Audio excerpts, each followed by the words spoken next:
As we begin our third week of this Lenten season, there is that most challenging reading from Paul's first letter to the Corinthians that we read for our second reading this past Sunday. For Jews demand signs and Greeks desire wisdom, but we proclaim Christ crucified, a stumbling block to the Jews and foolishness to Gentiles. But to those who are called, both Jews and Greeks, Christ, the power of God and the wisdom of God. For God's foolishness is wiser than human wisdom. God's weakness is stronger than human strength. The cross. Such a hard concept for so many in our world. A world that wants instant gratification, eternal youth, money, power, and prestige. But as we know, that's not life. And the cross and suffering are part of life that none of us can escape.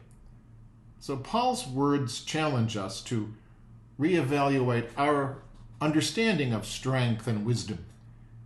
In the eyes of the world, the cross represents weakness and defeat. But in God's economy, it is the ultimate display of strength and victory over sin and death. Our ability to be at peace in this world depends on this realization that we will never understand the ways of God or why we have to carry crosses in our lives. But we've been given a message from our God through the cross that Jesus bore, that it's not in vain.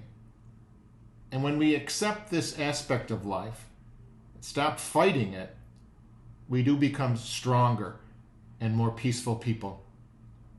The grace that God gives us enables us to bear our crosses and understand what Augustine said, our hearts are restless until they rest in thee.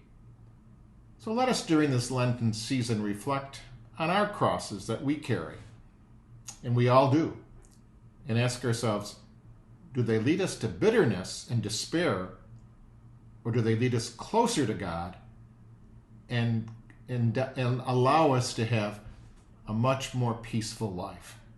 Have a good third week of our Lenten season as we reflect upon the cross in all of our lives.